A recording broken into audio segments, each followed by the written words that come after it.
Yogyakarta merupakan ibu kota perjuangan.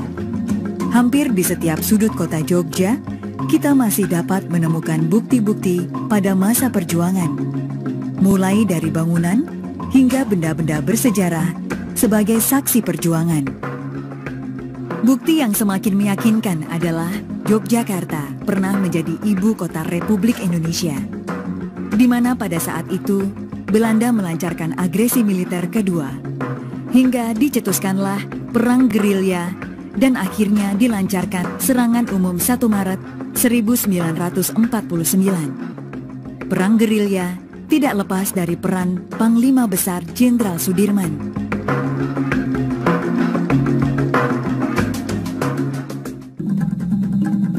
Jenderal Sudirman adalah tokoh kemerdekaan yang lahir pada tanggal 24 Januari 1916 di Bodas, Karangjati, Purbalingga, Jawa Tengah.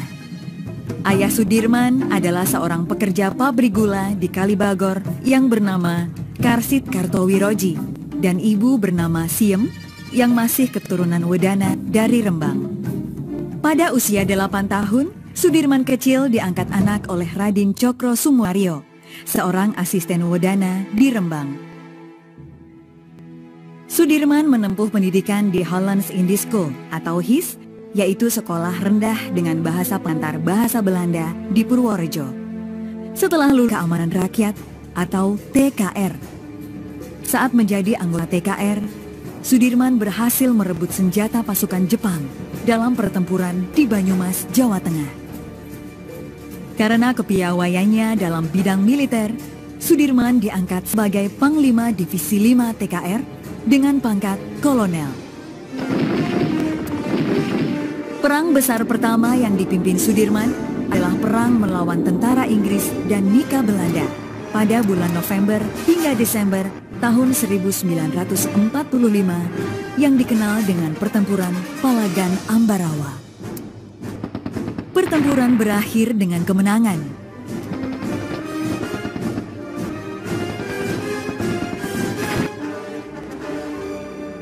Atas berbagai prestasi militernya, maka pada tanggal 18 Desember 1945, Sudirman dilantik menjadi jenderal oleh Presiden Soekarno.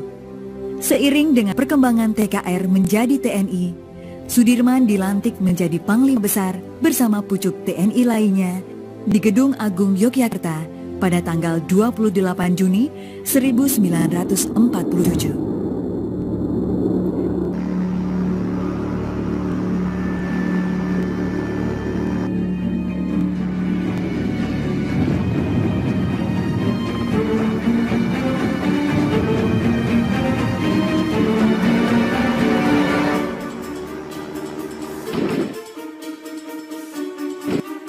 Pada masa agresi militer Belanda kedua atau yang dikenal kalau di sekarang itu adalah masa perang kemerdekaan kedua, yaitu masuknya tentara Belanda pada 19 Desember 48. Nah, ini satu hal yang penting pernyataan Pak Dirman waktu berembuk dengan Bung Karno.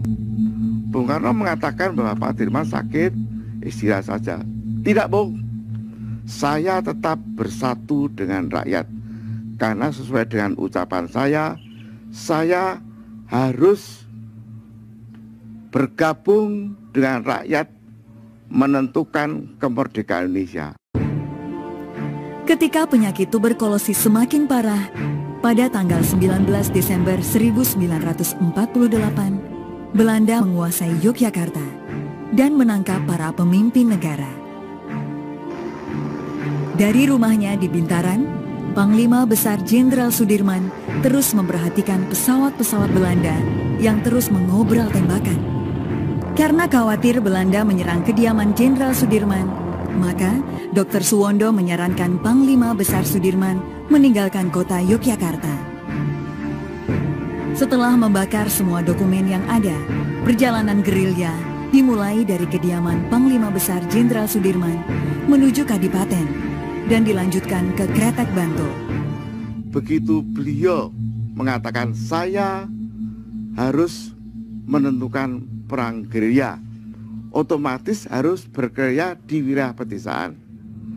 Jadi pertama kali ke selatan, Kretek, lalu ke selatan lagi Jalan Parangtritis, Imogiri, baru naik.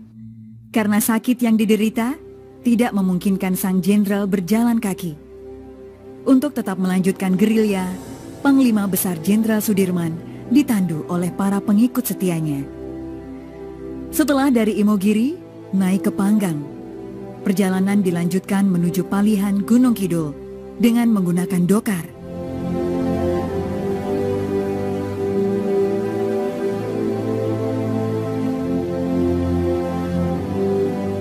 Berhenti sejenak di sana, lalu berangkat ke Wonogiri.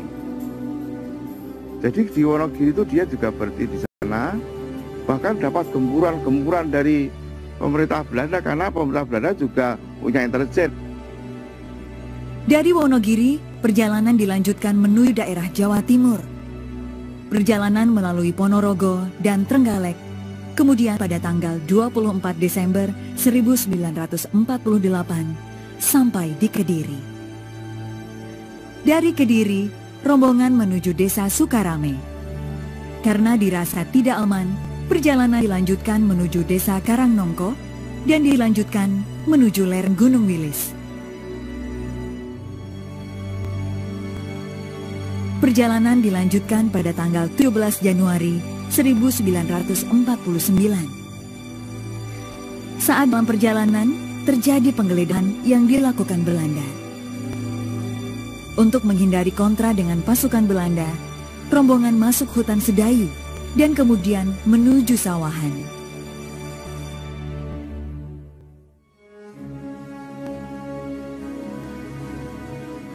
Selama dalam perjalanan gerilya, Jenderal Sudirman memakai nama samaran, Bapak atau Pak D. Dari nama samaran itu, beliau lebih leluasa untuk mengundang kurir-kurir yang berkaitan dengan strategi perjuangan gerilya. Surat-surat yang dibuat oleh Pak Dirman itu sangat menentukan strategi perang gerilya dalam arti kaitannya nanti 1 Maret 49. Ketika pasukan Jenderal Besar Sudirman masih bergerilya, di Yogyakarta dilancarkan serangan umum yang dikenal dengan Serangan Umum 1 Maret pada tahun 1949. Dengan adanya serangan umum ini, menunjukkan pada dunia internasional bahwa Indonesia dan kekuatan militernya masih ada, dan membuktikan kebohongan Belanda yang menyatakan Republik Indonesia dan TNI telah hancur. Hal ini pula yang menyebabkan terpojoknya Belanda dalam percaturan politik dunia, hingga terjadi perjanjian Roem-Royen 7 Mei 1949. Sementara itu, pasukan gerilya yang dipimpin Panglima Besar Jenderal Sudirman masih melanjutkan perjalanan hingga menemukan tempat yang dirasa aman, yaitu Dukuh Sobo, Desa Pakis, Kecamatan Nawangan, Kabupaten Pacitan.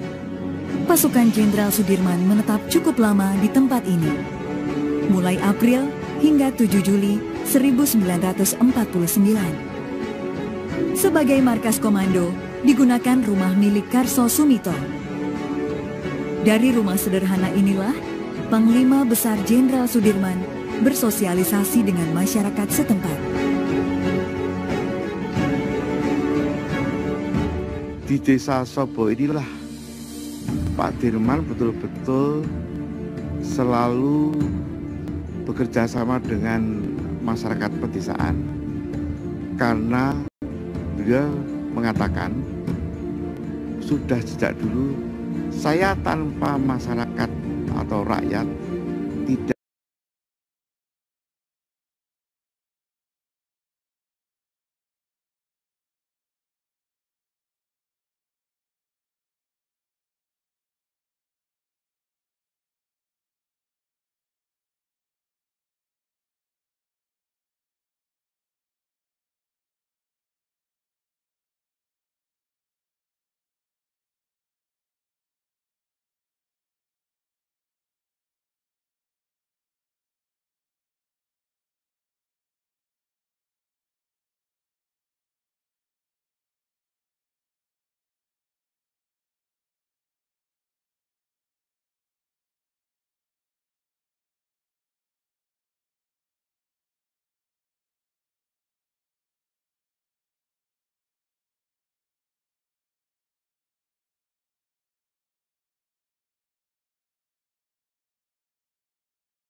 mengkomunikasikan kepada generasi muda tentang nilai-nilai perjuangan Jenderal Besar Sudirman.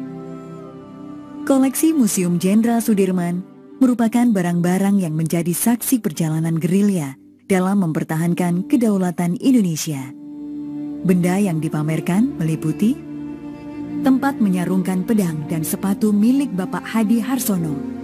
Beliau merupakan Komandan Batalion 1 Bantul.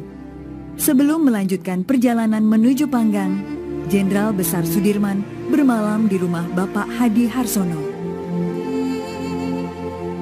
Kendil Dalung, milik Mbah Sayuk.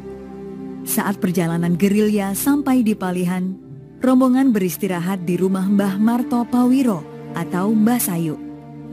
Rombongan gerilyawan disuguhi 3 butir telur yang direbus menggunakan kendil dalung.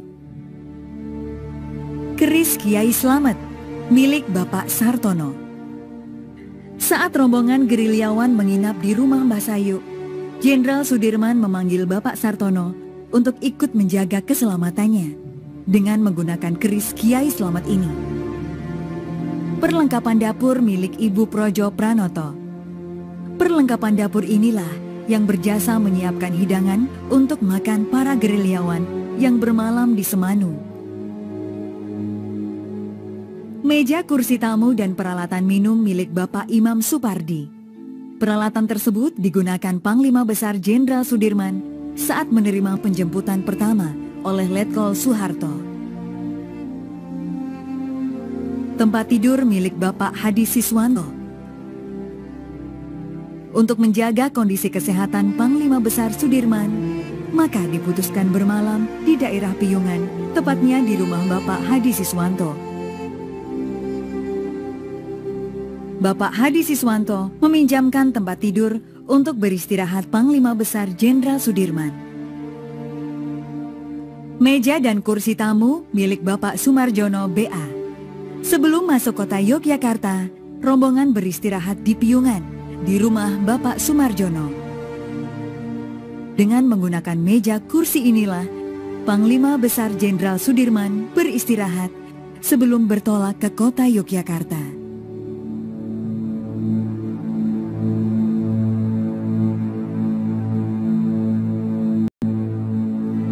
Sejarah berjalan dalam kesatuan 3 dimensi yang meliputi dulu, sekarang, dan yang akan datang.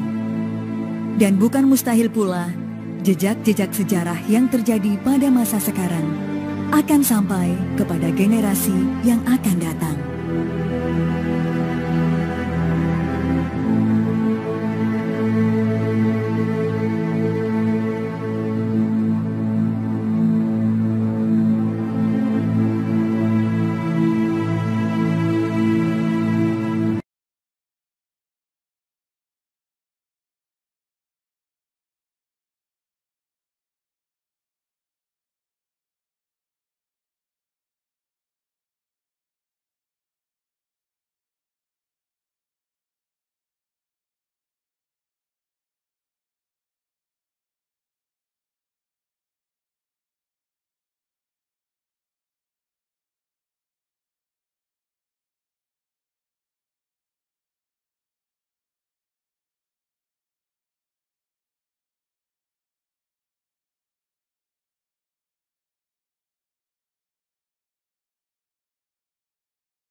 Nah, ini pertanyaannya.